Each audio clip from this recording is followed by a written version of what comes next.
Hard work, self-reliance, and moral order still define many rural communities and honestly much of the United States culture today. Where do they come from and why is it so instilled in United States culture? Well, that goes back to the Puritans. In my last video, we talked about how Christianity changed and shifted from the year 1054 up into the 1600s, whenever Puritans left England in search of a land where they could practice their Protestant religion and instill their religious and worldviews on their community. Now, although they say that the Puritans in their pure form really ran its course throughout the 1700s, those strict Protestant ideas really were solidified in United States culture because many of our founding fathers were sons of Puritanism. Now, the Puritans believed that they were chosen by God for a divine purpose. They didn't think that life was random, but it was a test of faith and discipline, and that good works were a result of faith. They called this the covenant, and it was a sacred agreement binding individuals, community, and God. Due to this, they believed in a strict connection between politics and religion and community. Work wasn't just about survival, it was spiritual. Diligence, thrift, and order became moral obligations, and their vision was a city upon a hill.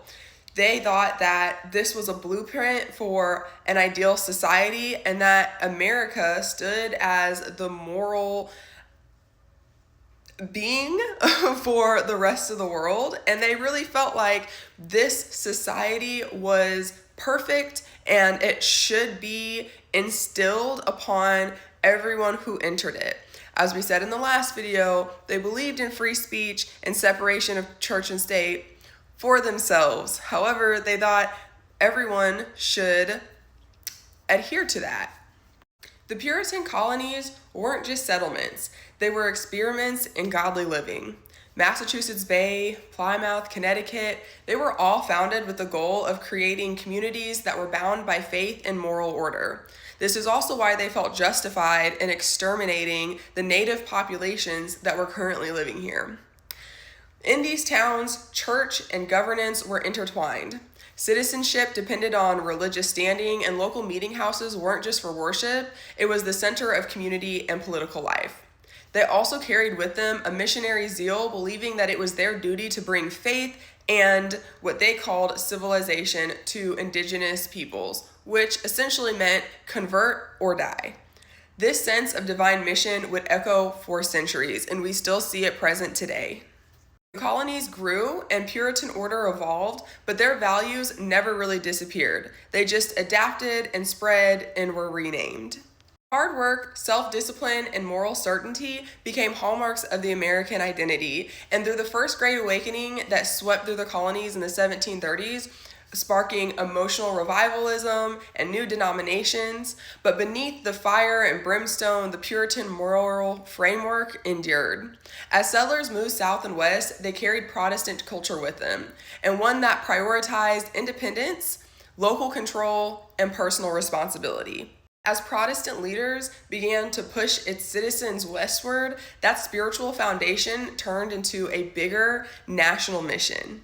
A mission that included ridding the lands of their indigenous populations while also bringing in the institution of chattel slavery and forcing African peoples to be bound by white slave masters. Talk about a moral high ground. Manifest destiny was the belief in a divine purpose transformed into something new. And just as the Puritans believed they were chosen to build a godly society within the United States, 19th century Protestant leaders believed that they were chosen to expand on it.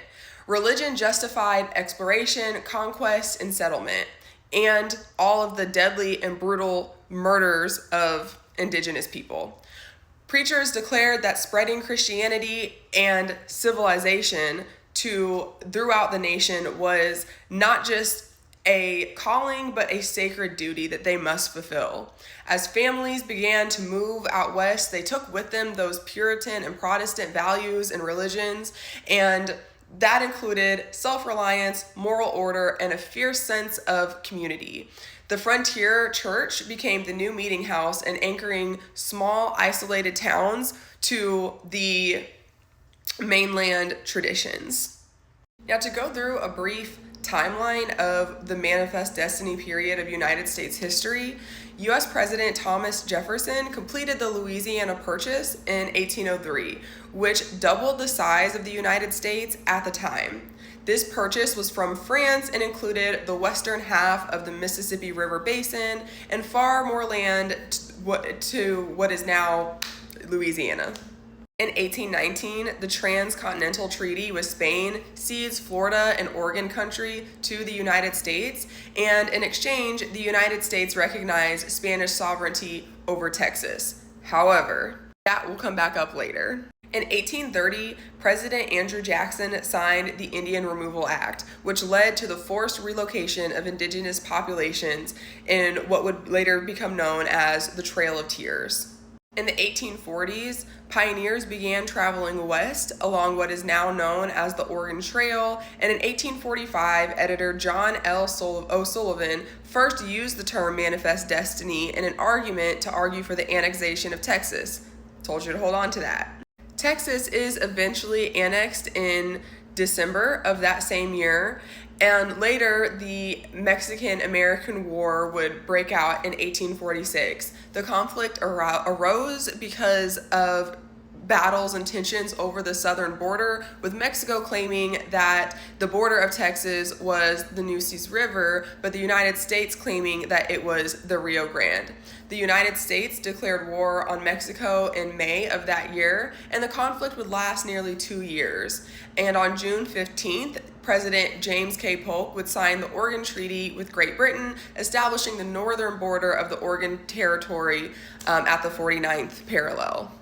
By February of 1848, the Treaty of Guadalupe Hidalgo ends the Mexican-American War, and under that treaty, Mexico cedes nearly half of present New Mexico, Utah, Nevada, Arizona, California, Texas, and western Colorado to the United States.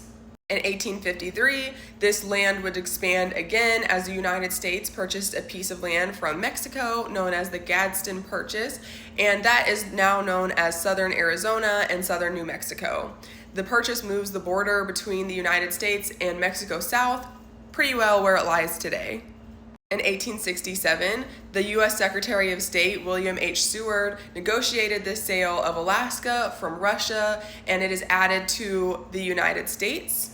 And in 1898, the Spanish-American War is fought, with Admiral George Dewey leading the U.S. naval squadron that defeats a Spanish fleet in the Philippines on May 1st. And General William Shafter leading a regular troop and volunteers, including U.S. President Theodore Roosevelt and his Rough Riders, in the destruction of Spain's Caribbean fleet near Santiago, Cuba in July. In the Treaty of Paris, Spain renounces all claims to Cuba and cedes Guam, Puerto Rico, and the Philippines to the United States, marking the emergence of the United States as a world power. The United States also annexes Hawaii in that same year. The goal of United States leadership was to expand its reach from the Atlantic to the Pacific Ocean, and they did it. And as they did that, they continued to maintain those Protestant views. As they overtook any indigenous population, they were forced to convert to Christianity, and many times they were attacked and killed for just being, but also for attempting to defy that order. Now, the United States is huge, and every rural community across this land has its own history to contend with.